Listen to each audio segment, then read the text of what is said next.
that Jayson Tatum sustained a right Achilles tear, a classic and textbook non-contact injury, as he stepped back to push off for a loose ball. The stepping back maximizes the tension on the Achilles, and sometimes it's overloaded and sometimes it's torn.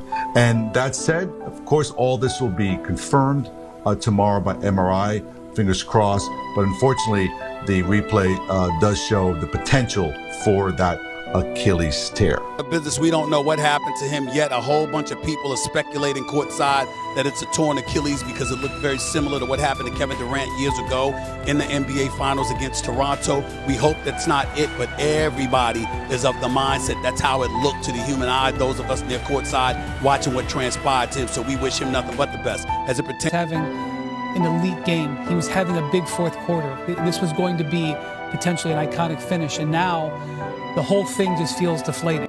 Jayson Tatum didn't just fall to the ground. He collapsed under the weight of a season, a franchise, and a city's hope.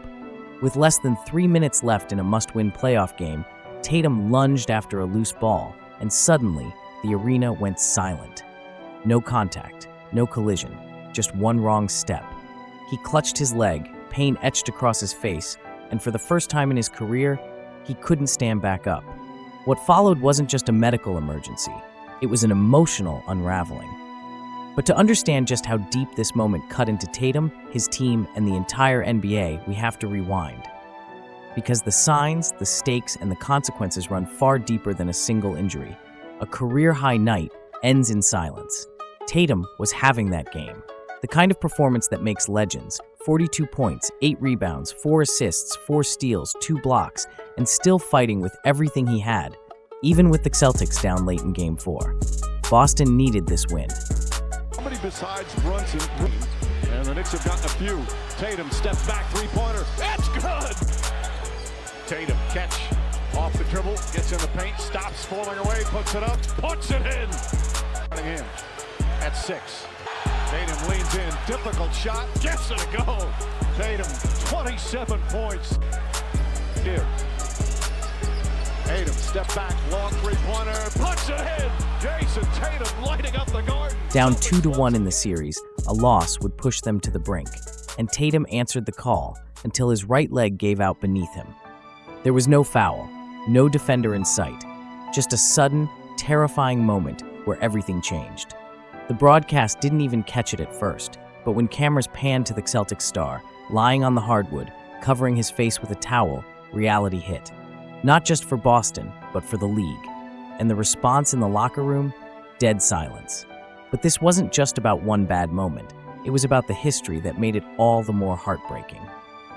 The Iron Man of Boston breaks down. Before this game, Jayson Tatum had missed just 10 games in 8 years.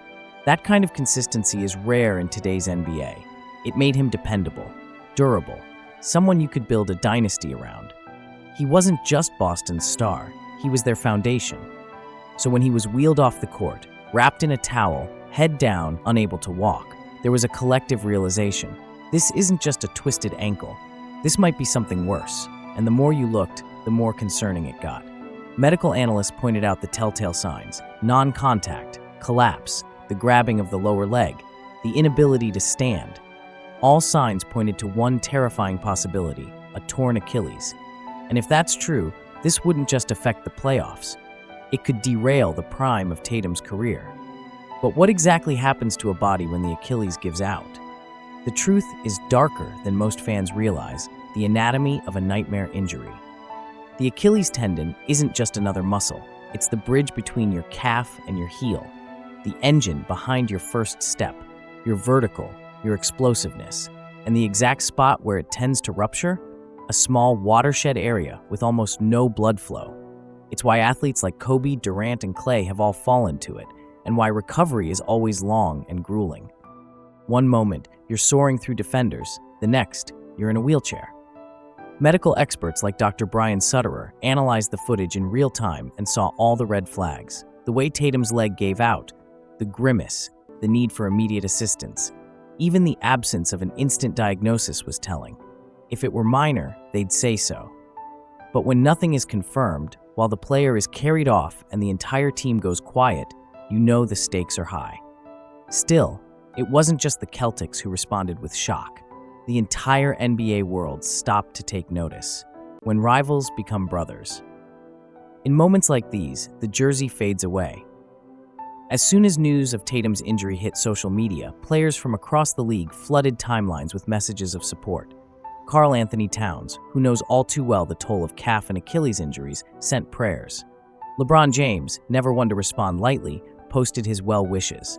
Even Knicks players, who had just taken a 3-1 lead in the series, kept their post-game celebrations muted. When a player of his caliber goes down and he's rolling in pain like that, you knew something's wrong. So that's why I just gave my thoughts and prayers, because you never want to see something like that ever. This wasn't just a team losing its star. It was a reminder that any player, at any moment, could have their future changed in a single step. And the fans? They rallied fast. Praying for JT trended across X. Fans swapped highlights, quotes, and memories, almost like a digital vigil, hoping for the best while bracing for the worst. But this wasn't just emotional, it was strategic. Because now, the Celtics' entire season was hanging by a thread, a franchise at a crossroads. Tatum's injury didn't just hurt, it cracked the Celtics' blueprint wide open. Down 3-1 in the series without their best player, Boston's path to survival just became a minefield. Jaylen Brown can carry weight, Al Horford brings leadership, but without Tatum, that's a different team. A team missing its closer, its engine, its identity. Coach Joe Mazzulla tried to stay calm, saying they'd wait for the MRI on May 13th. But reading between the lines, everyone knew this was not business as usual. If it's a torn Achilles, Tatum could be out for up to a year. And even if it's just a severe sprain, it changes their playoff push, and maybe even their roster plans moving forward. Do you rebuild, wait it out, or bet that Tatum comes back better than ever? There's a blueprint for each path, and history has shown how different those outcomes can be. What history tells us about comebacks. Paul Pierce once went down in the playoffs with what looked like a career-ending injury and returned the same night. Kevin Durant tore his Achilles in the 2019 finals and missed an entire year. Klay Thompson? 2 devastating leg injuries later, he's only now finding his rhythm again. Each story is different, but the message is the same.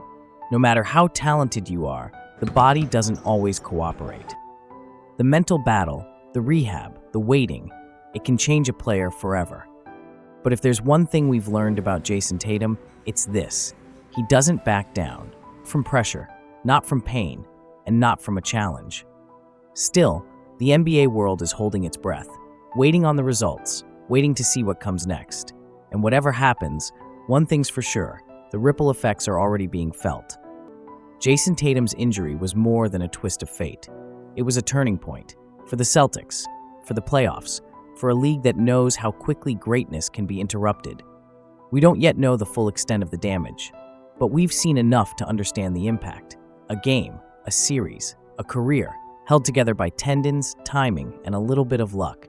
And when one of those fails, the entire sport holds its breath.